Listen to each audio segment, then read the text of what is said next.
Assalamu alaikum friends. Hello everyone. So today we are going to learn chapter number 1 unit number 7. Chapter number 1 unit number 7. Okay. So what is this unit? The name of the unit is accounting as a measurement discipline. Accounting as a measurement discipline.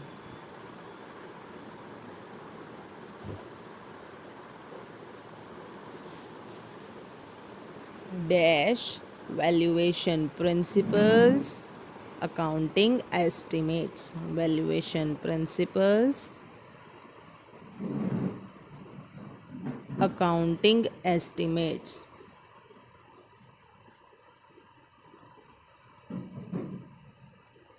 Ma'am, so big name. So what does this chapter have in it?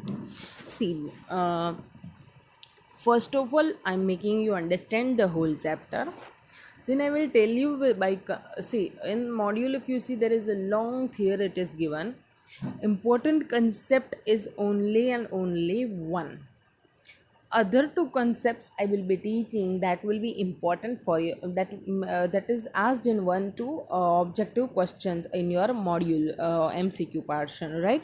So otherwise that long theory is not at all important, right? Okay, so what does this chapter wants to say? This chapter says accounting as a measurement discipline. Up till now we learned what accounting is. We did accounting. So what we were doing, we were identifying the events and transactions, and then we were assigning a monetary value, right? So accounting as a measurement discipline just means to assign a monetary value to a transaction or event, right? Assign a monetary value to a transaction or event. Okay. So, when we talk about accounting as a measurement discipline, we have first three elements. These three elements are neither important, not at all important, but they have been asked in one of your MCQs of our module. So, we just have to have a short idea about this. What are these three elements? First element is to identify the set of events or transactions. Identify the set of events or transactions. First of all, you will have to identify the set of events or transactions, right? See, after this, when you identify these objects, these events or these transactions, what you have to do, you have to select a standard or scale. Select a standard of scale. See, all this is in your module, but this is actually not that much important, right? But we are having a looking over it, so that you don't feel that ma'am has not teach and one of the MCQ is there, so you can be not scared through it also, right? So selection of a standard of scale. Ma'am, what does this mean, right?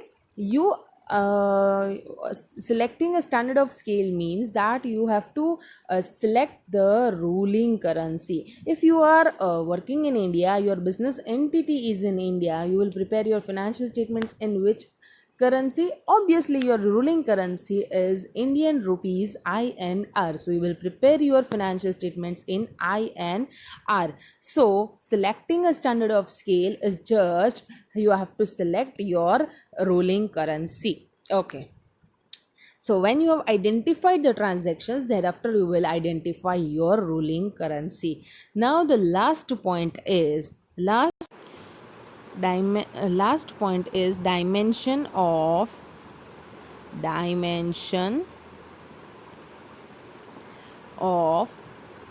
measurement of standard of scale. Standard of scale. Ma'am, what this means?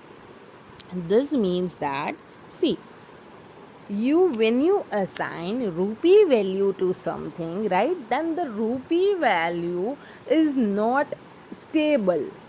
See, the example is, today you are buying 100 kgs potato, 100 kgs potatoes, right? So what is the monetary value of this potatoes? Then it comes to 3000 rupees. 3000 rupees, right? Now after 1 year, if you go and buy the same 100 kg potatoes, after 1 year if you buy the same 1 kg potatoes, what will happen? This will cost you 4000 rupees. So you see, the rupee is not stable, the money value is not stable. Though the money rupees is same, but the value is not stable. If you see this 100 kg, that is stable. So dimension of measurement of standard of scale means that you have to give some measurement to your transaction. Now with your what it is, kgs, right? Your what it is, kgs, because that remains stable, your money value doesn't remain stable. So these are the three main elements of measurement of scale. Okay, again repeating, what is accounting as a measurement discipline? Nothing but assigning a monetary value, to the transaction is assigning a monetary value to the transaction is called as measurement. As accounting as a measurement discipline means to assign a monetary value to the transaction or event.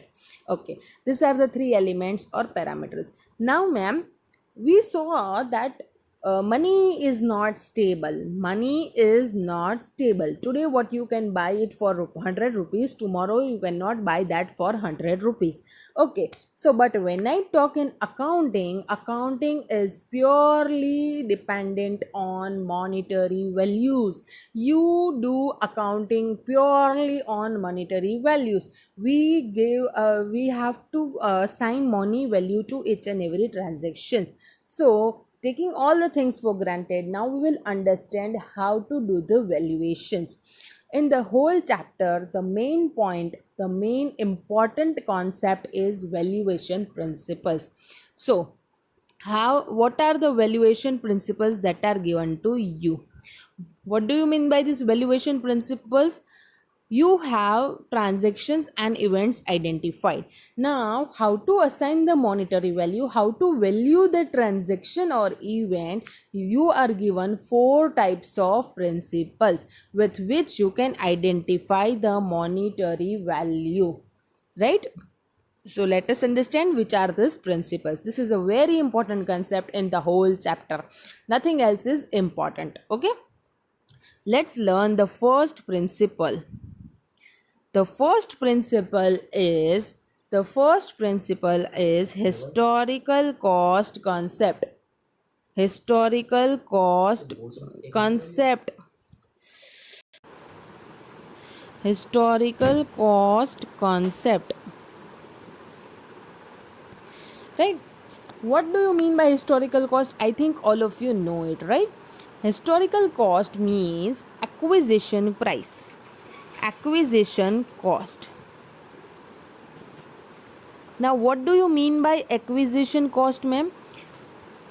Simply, acquisition cost means purchase price,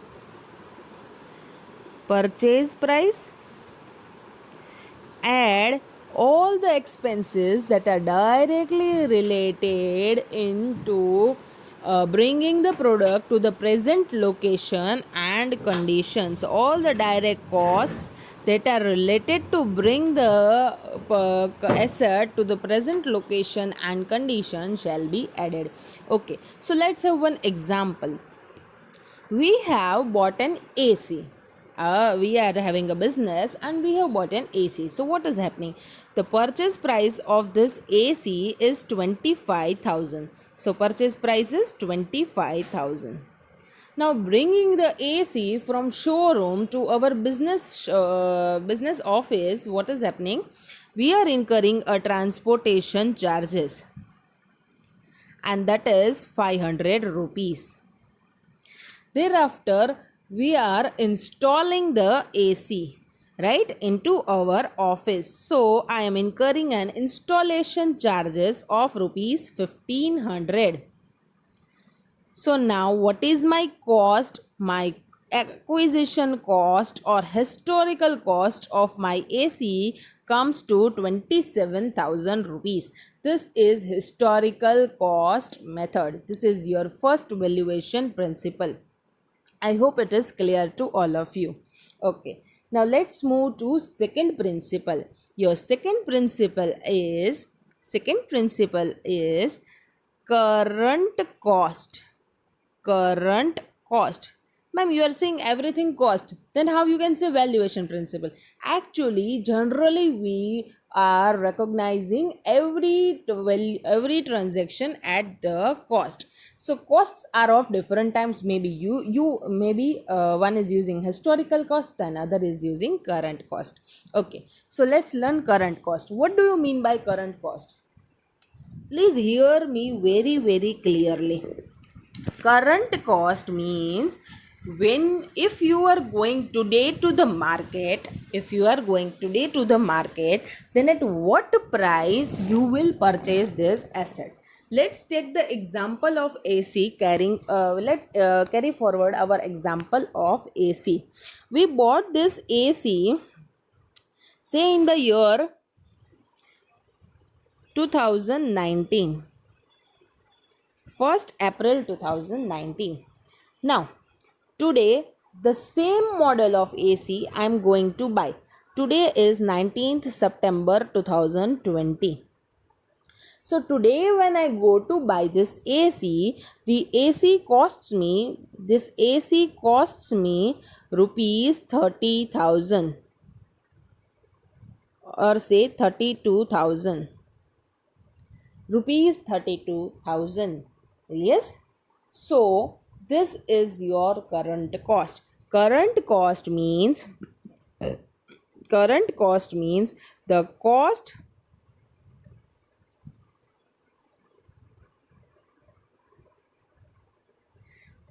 if the cost that will be incurred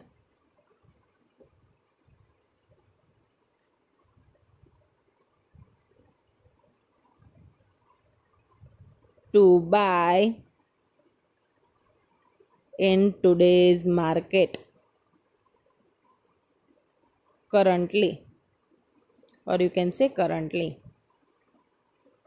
So currently if you are going to today to your market and you are buying the same AC, same model, it costs you 32,000, rather before it costed you 27,000, then your 32,000 is current cost.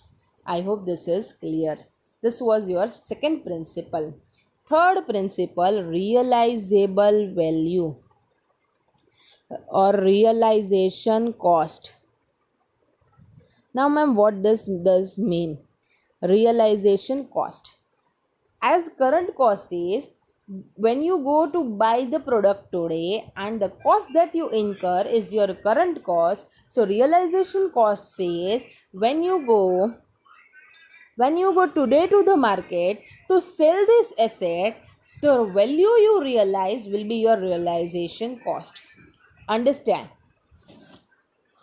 Now, this AC which I bought for 27,000 earlier, I am going today to market and selling it.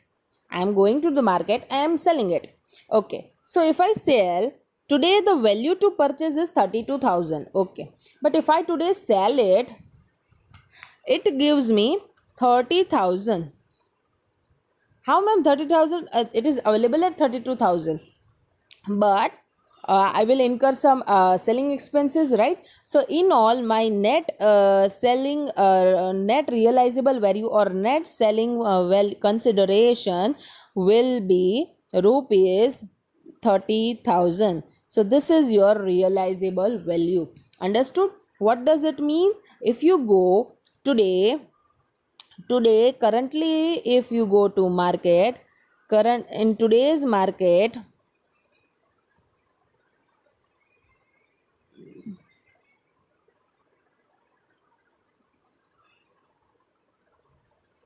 in today's market,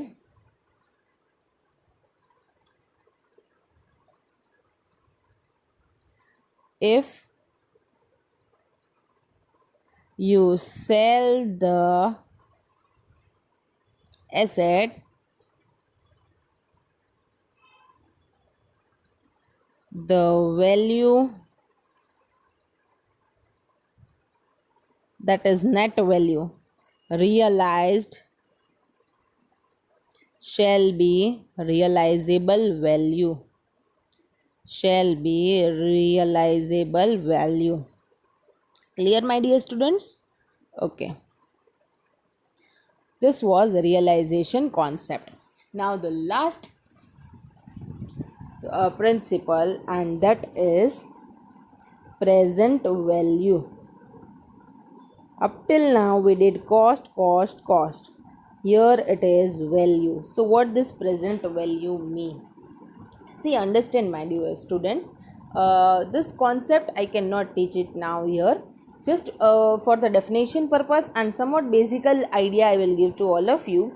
Further in your intermediates and finals, you will learn this concept with practicals, and it will be a very important concept for you, and at that time you will understand how much important this concept is it, right? Okay, now what does this present value mean? See, I bought a machinery. I bought a machinery. Now, this machinery which I bought today, the machinery which I bought today, it gives me an output of 10,000 units every year up till 5 years. It gives me 10,000 units of output every year for 5 years. Okay, ma'am. So from this 10,000 units, if I go to market and sell this 10,000 units, I can earn rupees 20 lakh per year. Rupees 20 lakh per year. This is an illusionary example, but when you go practically, there are real data, accurate data is available to you, right? Okay, so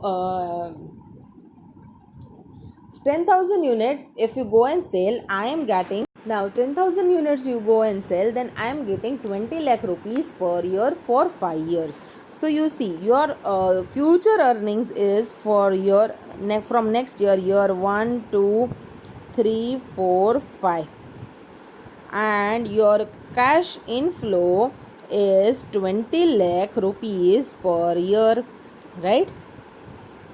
So, what does present value means? On the basis of the future earnings that you will realize from this asset, you will decide the value of your asset. Right? What will be the basis? The future earnings will be your basis. Then what will you do? This earnings you will realize in future, but you cannot take that value today directly. As I said, if you want to buy this marker today, it will cost you 10 rupees, but after 1 year this marker will cost you 12 rupees. So 100 the money value is not stable, so we cannot take directly 20 lakh. So what we will do, there is a concept called as present value. You convert this your future earnings and bring it to today's value. So how do you do it? You have some discounting factor with you, that is somehow your rate of return or your cost of capital, and with that discounting factor you will discount your future earnings and bring your present value. You will bring your present value. So that is the present value. In all, your present value means, first of all, it is based on future earnings.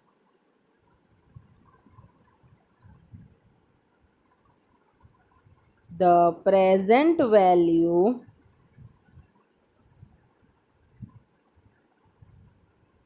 shall be derived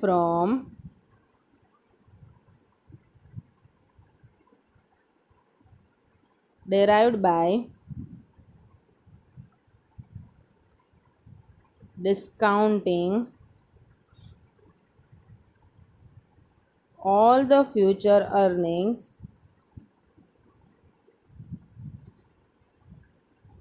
all the future earnings. This present value will be your value of asset. This present value shall be your value of asset. Okay friends, fine. Now ma'am, can you give me a simple formula? Actually, if you want present value, what you will do, annuity upon 1 plus I raised to 1 upon raised to n. This is your present value. What do you mean by annuity? See, I said I will receive 20 lakhs every year. So your amount stays same in every year, right? So that is called annuity. In short, just now you can understand that, right? So P stands for your present value. A stands for your annuity, that is 20 lakh rupees. I stands for your discounting factor, interest rate, cost of capital rate, whatever you can say, right? And N is number of years. Here it is 5 years. Now say for example your discounting factor is 10%, then it will be 10%. This way you can find out your present value of all the future 5 years earnings and you can get your value of asset. So this were the 4 valuation principles. This is utmost important from this chapter. Baki other so much theory is given in the module that is not at all important, and principle also, this concept is very much important. Okay, fine. Now we will move to our text. If you see this, they have given meaning of measurement. Nothing else is important. I have given you some highlighted portion that you can so that you can understand the meanings of that. Mainly the principles are important, and from the principles the concepts are important. Now the last point that is left is accounting estimates. Accounting estimate. Now we learned valuation principles, but you understand we were having the transaction and we were paying some money for that, so it was very easy for us to find out the monetary value.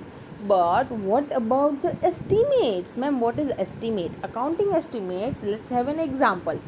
Up till now, in junior standards 11 12 you studied provision for bad and doubtful debts, you studied depreciation. So what it is? How can you find out depreciation figure, right? You had some formulas, that is an other topic, but understand there was no money that you would give out and give in, right? So that formulas, that estimates which method to use for depreciation, how much useful life should be, how much residual value should be, that was all an estimate. Then when I talk about provision for bad and doubtful debts, again it was an estimate. Any provision that you provide for, that was an estimate. So these estimates do not actually pay out money, so you don't know what is the money value of this. Then how to value this transaction, that is very difficult task, right? But here management have to take some reasonable estimates, and management have to understand the present situation, understand the past experiences, and from that they have to make the estimates and their assumptions on the reasonable basis.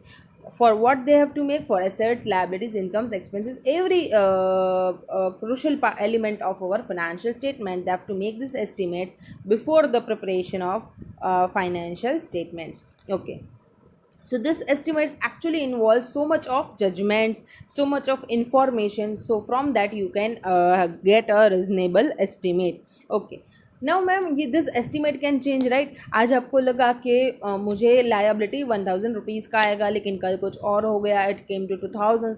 So you have to check that whether there is any change arising in this estimate. So based on the circumstances that it can happen that your estimate may change. So you have to check the parameters that you earlier checked out and what is the present situation, and on the basis of that you have to see that what are the changes in estimates and do the change accordingly, right?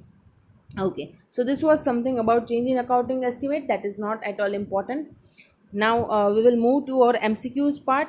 When I talk about MCQs, first is measurement discipline deals with identification of objects and events and selection of scale, right? So I say that measurement discipline has three main elements, and both are included in that, which were identification of elements, second was selection of scale, and third was dimension of measurement. So your C option is correct, both A and B. Next is all of the following valuation principles except, see, I said you four valuation principles, which historical cost, current cost, realization cost, and present value. So find out which is odd one out, and that is future value. So option C is your answer. Next, book value of machinery is 10 lakh. Market value as on 31st March 2016, if sold, see, if sold is 11 lakh. 11 lakh. As on 31st March, the company values machinery at 11 lakh. So, which of the following valuation principle is being followed? See what it is saying.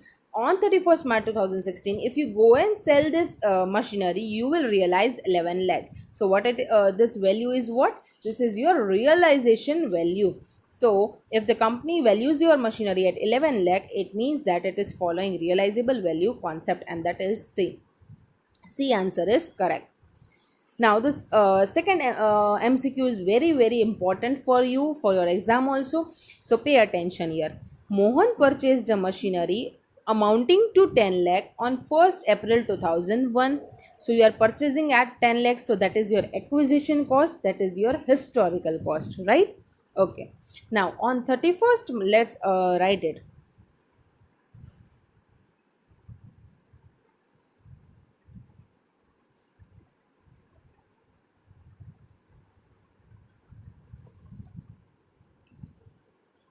MCQ number 2. First, your historical cost is 10 lakh.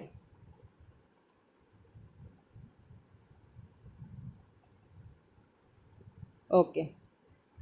Next, on 31st March 2016, similar machinery could be purchased for 20 lakh. So on 31st March 2016, if you are going to the market and you want to buy the same machine, similar machine, it will cost you 20 lakhs. So what it is? Current cost, right? If you are going in current market and if you are buying that similar asset, then what cost it will what value it will cost to you, and that is 20 lakh. So that is your current cost, right? So your current cost is 20 lakh.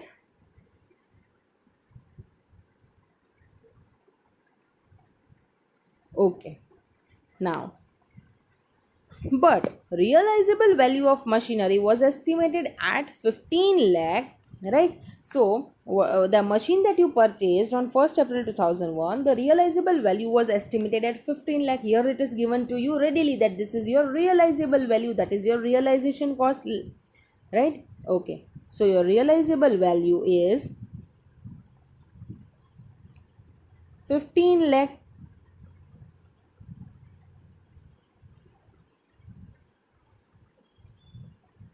Fine. Present discounted value of future net cash inflows that machinery was expected to generate in normal course of business was calculated to 12 lakh. Ma'am, whether they will ask us to calculate the present value? No, not at all. That calculation won't be asked to you. Just I taught you the formula. They won't ask you, right? But here you can understand that what the future earnings that your asset would realize to you, they have discounted that and they have given the present value as 12 lakhs. So what is this 12 lakhs? That is your present value. That is your present value. So your present value is 12 lakh.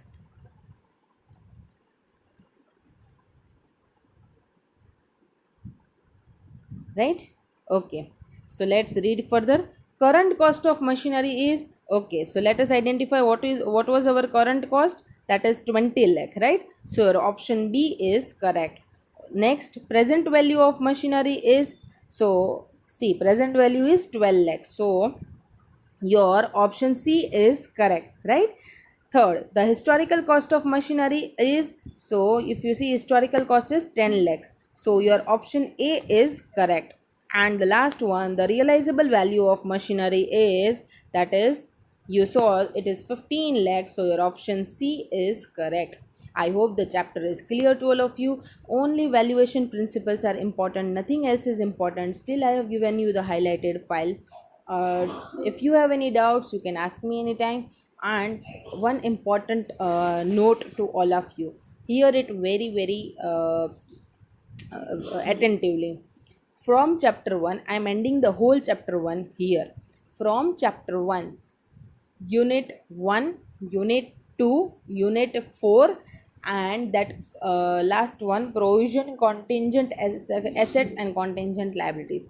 These units are only important, other units are not that important. The main theories, main objectives would be asked from unit 1, unit 2, unit 4, and provision contingent asset contingent liabilities, right?